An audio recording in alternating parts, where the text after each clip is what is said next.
السلام عليكم ورحمة الله تعالى وبركاته. مرحبا بكم في قناة عالم حنان ديليس. اليوم ان شاء الله غادي نحضر معكم وجبة غداء كتجي لذيذة بزاف او عشاء كذلك كتجي لذيذة بزاف. بقاو معايا نشوفوا المكونات وطريقة التحضير. بسم الله. اول حاجة غادي نديرو هنايا كيلو ديال البطاطا، كنديروه في واحد الطنجرة ديال الضغط باش طيب لينا بسرعة. كنقادوها وكنضيفوا عليها الماء،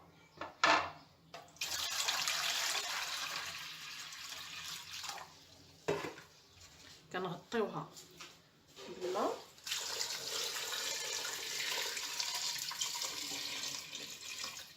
باش طيب لينا بسرعه. الا كنا مزروبين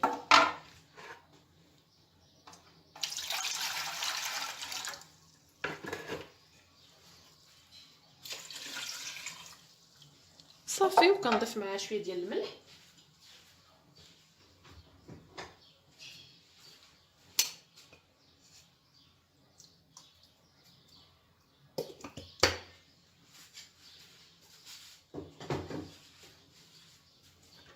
صافي، وكنسبق عليها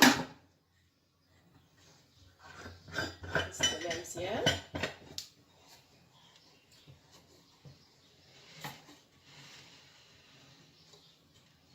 صافي، ونخليها طيب او تسلق. المقله كندير البصله اللي كنشلضها على هذا الشكل هذا، كنديرها قطع صغيره وكندوز باش ندير كذلك الثوم، 2 فصوص ديال الثوم يكونوا كبار،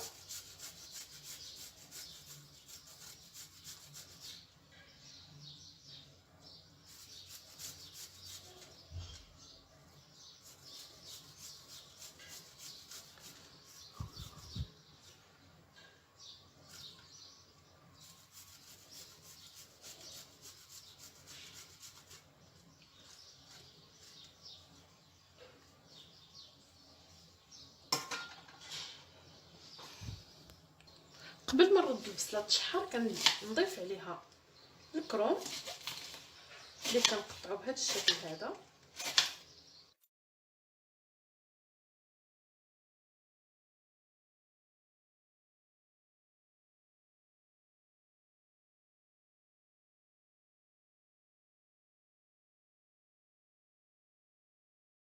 صافي، في المقله اللي درت فيها البصله والثومه كنشعل عليها البوطه وكندير عليها الملح، كتبقى حسب الذوق.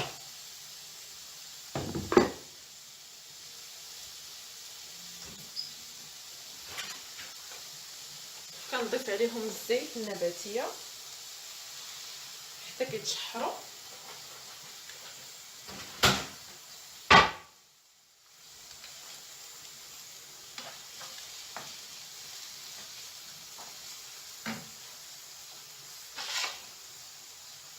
كنضيف كذلك الكروم اللي قطعت معاكم،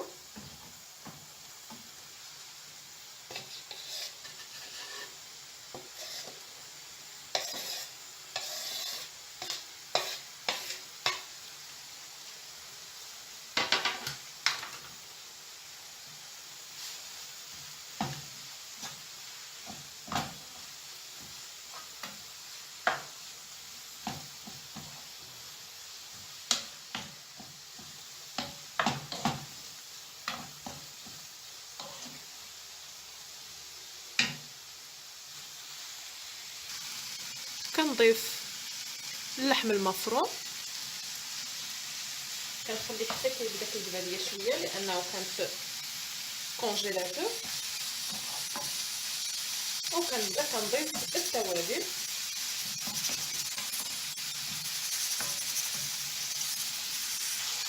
صافي، كنضيف ابزار،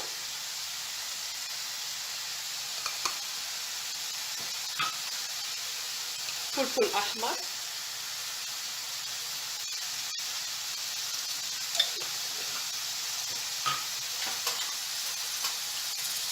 كنضيف شويه خرقوم،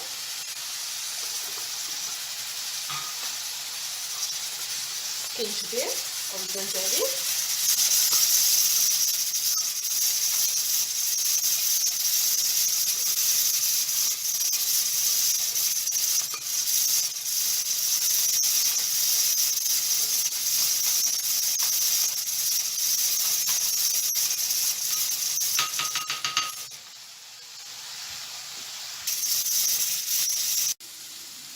كنضيف شويه ديال صوص صودا،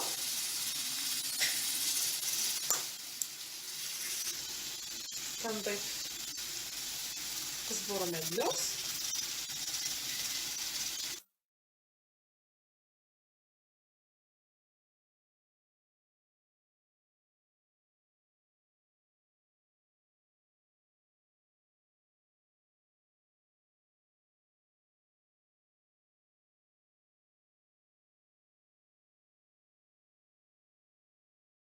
كتشوفوا البطاطا ها هي راه طابت ليا، غير هي مع كبيره كطيب لينا في مده ديال ساعه.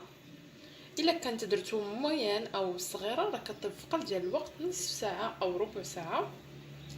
الا درتو طنجره الضغط، انا كما كتشوفوا راه دات ليا ساعه وربع، لان بطاطا كبيره كما كتشوفوا انها راه طابت مزيان حتى تفقعات. ندوزو دابا باش نمعسوها مزيان. صافي، اول حاجه من بعد ما كنقشرها كنحاول نمعسها بهذه الطريقه هذه بكل سهوله، لانها كتكون تسقات مزيان. كل ما تسقات مزيان كتعاوننا اننا نمعسوها دغيا وما تخليش لينا الكرات. نسيت ما وريتكمش انا درت معها واحد الفص ديال الثوم اللي تسلق معها، اختياري طبعا. صافي، من بعد ما كنمعسها مزيان كنبدا كنضيف ليها المكونات ديالها.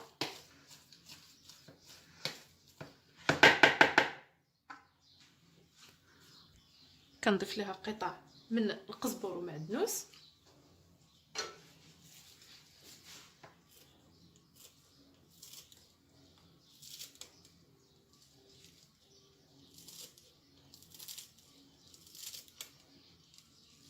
في هذا الاثناء كندير الفرن يسخن مزيان حتى كنوجد هاد ليبول هادو.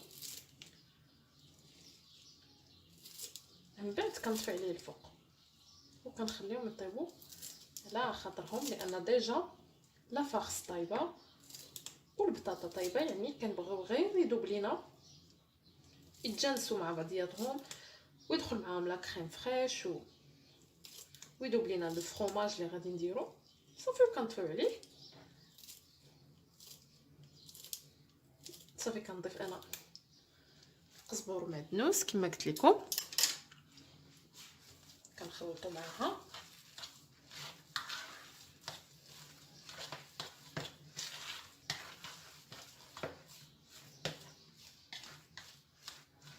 كنضيف 2 معالق ديال الكريم فريش، ممكن طبعا تبدلوهم 2 معالق كبار ديال الحليب. كنخلط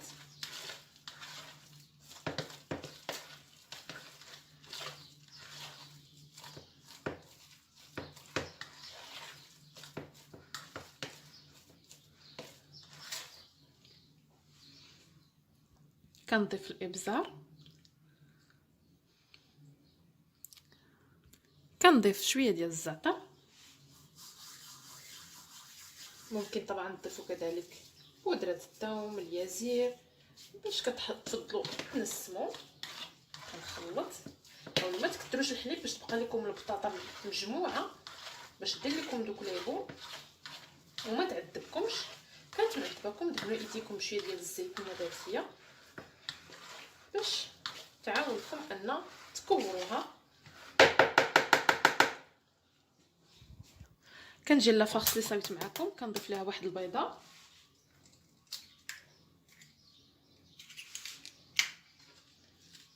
كندخلها مزيان.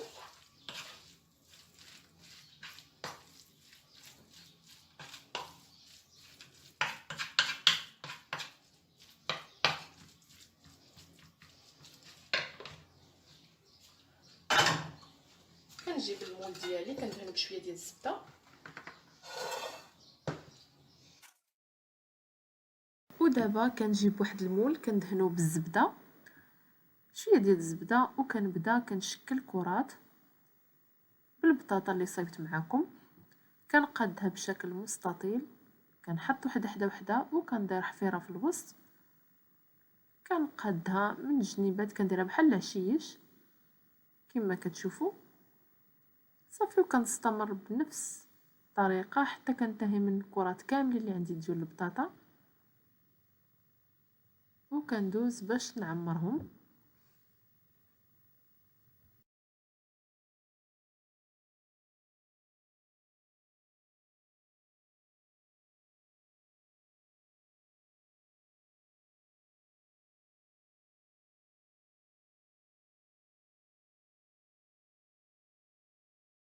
صافي كما كتشوفوا من بعد ما كنقادهم في الصينيه اللي صايبت معكم، كندير الفرماج ديال الساندويتش. ممكن طبعا ديروا غير الفرماج ديال تكتفيو بالفرماج الاحمر، كنديرو بشكل طولي من الوسط، كيعطينا مذاق رائع للحشو. صافي كنحطو بهذه الطريقه وكندوز باش نبدا نحط الحشو ديالي اللي صايبت معكم ديال الكفته مع الكروم. كنحاول نقادهم بهذه الطريقه.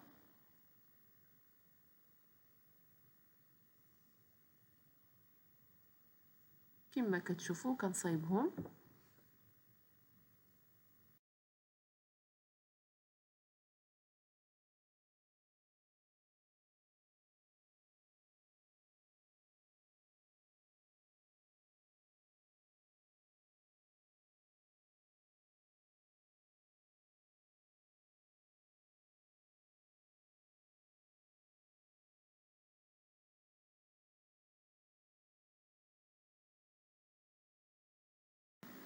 مني كنتهي من انني نحط الحشو، كندوز باش كندير عليهم شويه ديال لا كريم فريش.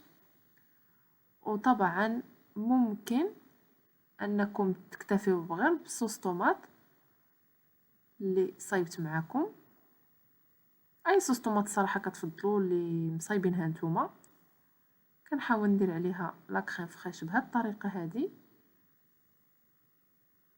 فاش طيب، ومن بعد كنضيف ليها صوص طوماط من الفوق كذلك باش طيب. ممكن طبعا تكتروها الا بغيتوها طيب بزاف في مطيشه او الطماطم.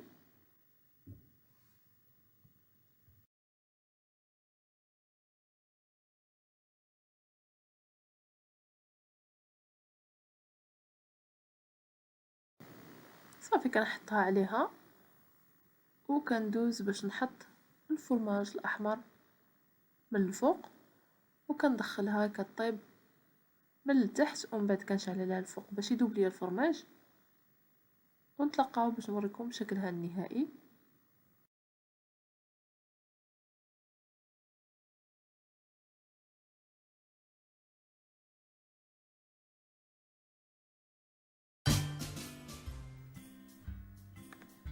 وهذا هو الشكل النهائي ديالهم. كما كتشوفوا راه كيجي شكلهم كيشهي، وكذلك المذاق رائع، كيستحقوا انكم تجربوهم. نتمنى يعجبكم وتجربوهم، وما بقى الا نقول لكم مع السلامه والى اللقاء مع فيديو اخر ان شاء الله.